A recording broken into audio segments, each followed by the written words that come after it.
राधे राधे। श्रीमद् भगवत गीता द्वितीय अध्याय श्लोक नंबर 15 एवं 16। यं हि न व्यथन्त्येते पुरुषं पुरुषर्षभ समदुःखसुखस्थिरं सोऽमृतत्वाय कल्पते। न सतो विद्यते भावो न भावो विद्यते सतः उभयोरपि दृष्टोऽन्तस्त्वन्यस्तो योस्तत्त्वदर्शिभिः। भगवान कृष्ण अर्जुन से कह रहे हैं, जैसा हमने पिछले वीडियो में देखा कि भगवान श्री कृष्ण ने गीता का ज्ञान श्लोक नंबर 11 से आरंभ किया।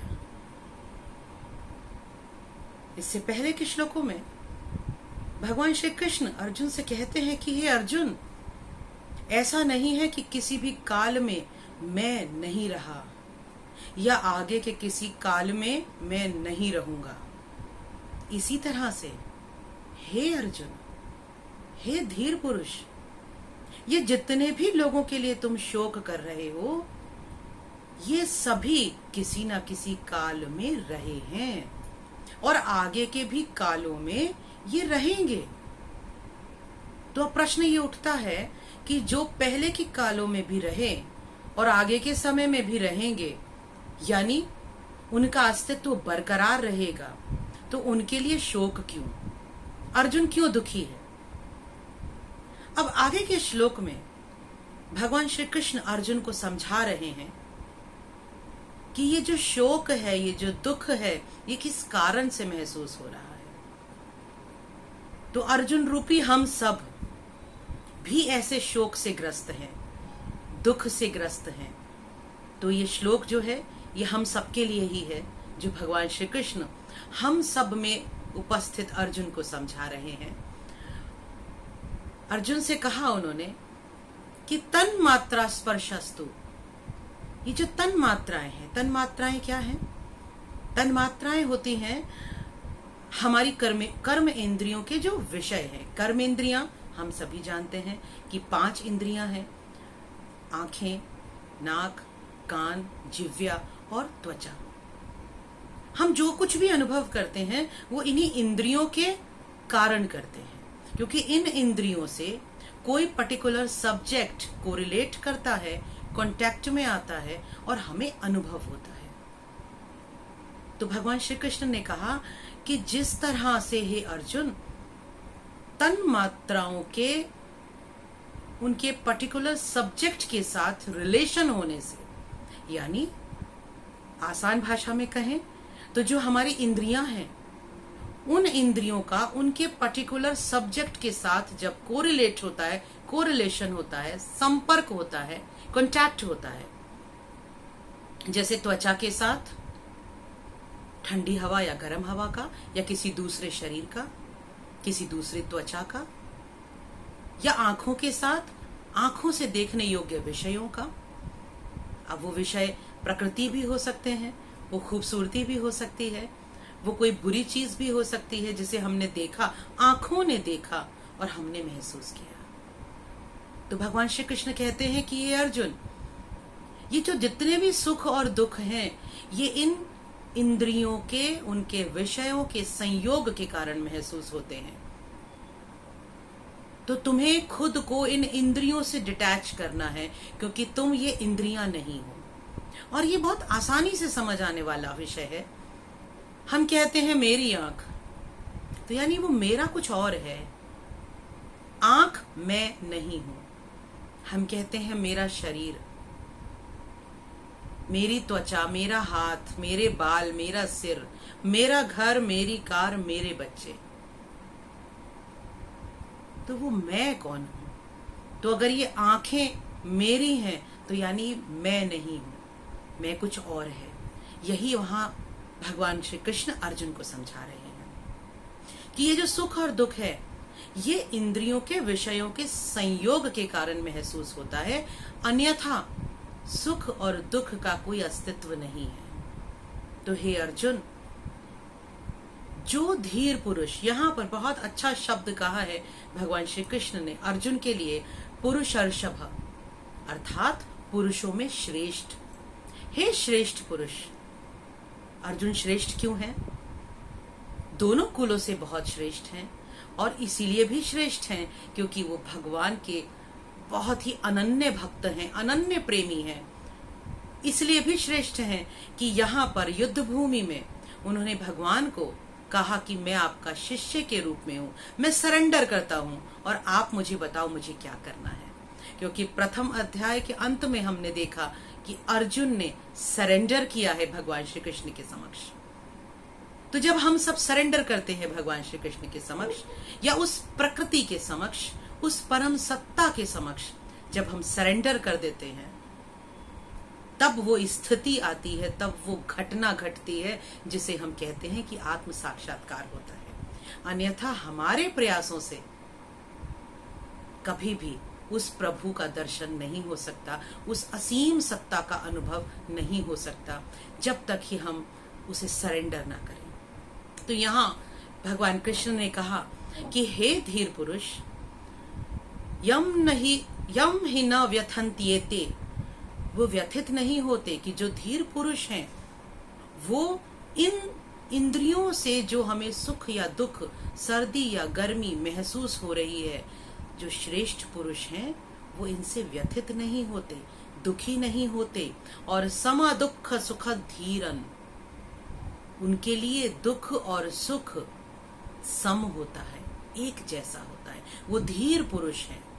इसीलिए सो मृतवाय कल्पते, इसीलिए उन्हें मोक्ष की प्राप्ति होती है या अमृत तत्व की प्राप्ति होती है। और वो अमृत तत्व क्या है? वो अमृत तत्व है वो असीम आनंद, वो असीम शांति, वो असीम प्रेम, जिसको हम सभी चाहते हैं, हम सभी पाना चाहते हैं। कभी महसूस कीजिए कि ये जो पूरी भागदौड़ है हमारी, वो क्यों है? उस शांति को पाने के लिए, आनंद को पाने के लिए, सुख को पाने के लिए। कौन से सुख को? जो असीम हो, जो अनंत हो, जो खत्म ना हो। क्योंकि जो भौतिक चीजों से हमें सुख मिलता है, हम चाहते थे हम BMW खरीद लें, हमने खरीद ली, 2 पल के लिए तसल्ली का एहसास हुआ, लेकिन पता चला 6 महीने बाद उससे भी अच्छी गाड़ी आ गई, फिर से तृष्णा जाग उठी। तो ये तृष्णा हमें आनंद की अनुभूति लेने नहीं देती, परंतु इस तृष्णा को अगर हम परिवर्तित कर देते हैं और इस तृष्णा को प्रभु के प्रेम की तृष्णा बना देते हैं, कि हमें प्रभु के प्रेम से, प्रभु के दर्शन से, उनके श्रवण से, मनन से, भजन कीर्तन सत्संग से हम कभी भी प्यास हमारी बुझे ही ना। अगर ये स्थिति हम पा लेते हैं तो उस असीम आनंद का अनुभव हर पल, हर क्षण अपने हृदय में हम कर सकते हैं। तो भगवान श्री कृष्ण ने यहाँ पर अर्जुन को समझाया कि जिस शोक में तुम डूबे हुए हो, धीर पुरुष जो होते हैं वो ऐसे दुख और सुख में सम रहते हैं। क्यों सम रहते हैं? क्योंकि ये जो सुख और दुख है, ये सिर्फ इन इंद्रियों के संबंध में आने के कारण हो रहा है। मानिए कि हम एक कमरे में बैठे हैं, बाहर बड़ी लू चल रही है, लेकिन हम कमरे के अंदर बैठे हैं, AC चल रहा है, तो क्या लू का एहसास होगा? नहीं। इसी को विपरीत अवस्था में ले लीजिए कि कमरे में तो AC चल रहा है, लेकिन हम बाहर सड़क पर लू में खड़े हैं, तो क्या हमें कमरे के AC की ठंडक का एहसास होगा? नहीं। क्यों? क्योंकि इन त्वचा रूपी जो इंद्रिय है, इसके संपर्क में आने वाला जो विषय, सब्जेक्ट है, वो चेंज हो गया है। तो जो भी अनुभव हमें होते हैं, चाहे सुख, दुख, हानि, लाभ, शोक, मोह, राग, द्वेष, घृणा, प्रेम, ये सभी जो भावनाएं हैं, ये सभी जो अनुभव हैं, हमारी इंद्रियों के संबंध में आने से होते हैं। कोई भी सब्जेक्ट इंद्रियों के स्पर्श में आया, इंद्रियों के कांटेक्ट में आया, तो हमें उससे रिलेटेड एहसास होने लगता है। तो वो एहसास इसलिए है क्योंकि इंद्रियों से जुड़ने वाले सब्जेक्ट अलग अलग हैं। सब्जेक्ट परिवर्तित हो जाते हैं, एहसास परिवर्तित हो जाते हैं। तो एहसास स्थायी नहीं है, तो एहसास स्थायी नहीं है, शोक मोह स्थायी नहीं है, सुख दुख स्थायी नहीं है, तो फिर शोक क्यों?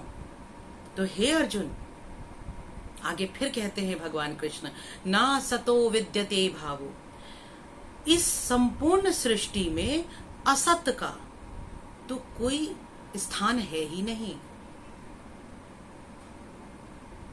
और कोई जगह ऐसी नहीं है जहां पर सत्य ना हो। यानी कि जो सत्य स्थिति है, जो सत्य तत्व है, यानी वो परमात्मा का जो तत्व है, जो उस परम ऊर्जा का तत्व है, वो इस संपूर्ण सृष्टि में प्रत्येक कण कण में बिखरा हुआ है। और आवश्यकता है कि हम उसे महसूस करें। लेकिन होता क्या है कि हम जो हमारे इंद्रियों के संपर्क में भौतिक चीजें आती हैं, हम उनसे इतने अटैच हो जाते हैं कि हमें प्रकृति के कण कण में समाया हुआ वो परम सत्य दिखाई नहीं देता। लेकिन जो धीर पुरुष हैं, जो तत्वदर्शी हैं, वो उभयोरपि दृष्टोन, वो उन दोनों में ही, चाहे सत्य और असत्य में, सुख और दुख में, शोक मोह में, प्रकृति में, पुरुष में, जड़ में, चेतन में, प्रत्येक स्थान पर सिर्फ उसी की सत्ता को देखते हैं। तो हे अर्जुन, यहाँ कृष्ण अर्जुन रूपी आप और मुझे कह रहे हैं कि हे अर्जुन, प्रत्येक स्थान पर मेरा दर्शन करो, मुझ परम सत्ता का दर्शन करो, मुझ परम सत्ता का अनुभव करो। जिन इंद्रियों से हम सुख दुख का अनुभव कर सकते हैं, और ये बिल्कुल सत्य है कि थोड़ा सा अगर हम अंतस्थ हो जाते हैं, अपने अंतर्मुखी हो जाते हैं, तो इन्हीं इंद्रियों से उस परम तत्व का, उस परम सत्ता का अनुभव हम कर सकते हैं। और जिस पल हम उस परम सत्ता का अनुभव करने लगते हैं, वही पल है जो हमें आनंद देता है, एक असीम आनंद देता है। हम कैसे कर सकते हैं परम सत्ता का अनुभव, या प्रत्येक कण कण में कैसे उसको महसूस करें? तो रामचरितमानस में कहा तो गया है कि ईश्वर अंश जीव अविनाशी। हम उस ईश्वर के ही तो अंश हैं, उस परम सत्ता के ही तो अंश हैं। और क्षिति जल पावक गगन समीरा, पंच तत्व से निर्मित शरीरा। तो ये जो हमारा शरीर है, ये इन्हीं पंच तत्वों से मिलकर बना है। जो अग्नि बाहर है, वो अग्नि आपके और मेरे अंदर भी है। जो जल बाहर है, वो आपके और मेरे अंदर भी है। तो सिर्फ दृष्टि को बदलने की आवश्यकता है। वो बाहर बरसता हुआ जो बारिश का जल है, अपने अंतर मन में महसूस होने लगेगा। सिर्फ अपनी दृष्टि को बदलने की आवश्यकता है। तो आज इतना ही। ओम तत्सत।